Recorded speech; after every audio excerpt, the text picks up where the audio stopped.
ng'iye mago matucho kawanya kura magajuang kama ler mar oganda en achiel kuom okenge mag geng'o tuoche mathoth. Tend pinje kod riwruoge bende osebedo karido ler mar aluora kod mano mar ji. USA donjo e winjruok kod riwruoge mopogore opogore mar chwalo dongruok kotenore kod bero ler e aluora ma Nam Lolwe. Winjruok ma kamano nyaka Ramogi geno ni biro golo sir mar omenda maromo bilion 2.8.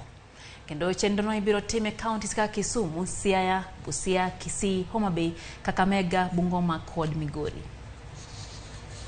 Pesa ma chopo milion 24 mano dola mar Amerika. Gi Kenya onyalo bedo bilion 2.9.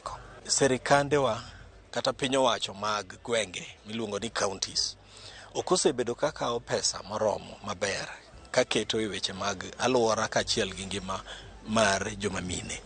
To mago areas ma owach ni ber ka wakete pesa nikech sama gigi ok watimo to nitie tuoche mang'eny ma ok wanyal geng'o. Goyo minyaga oko kata idhi e bungu to idhi losori gi piny masani higa ma wantie ni okonego bed ni pod timore gi piny moyudo loch. Let us support this project by ensuring that we put some small amount in our budgets. We don't know, maybe after 5 years, USAID will not be with us.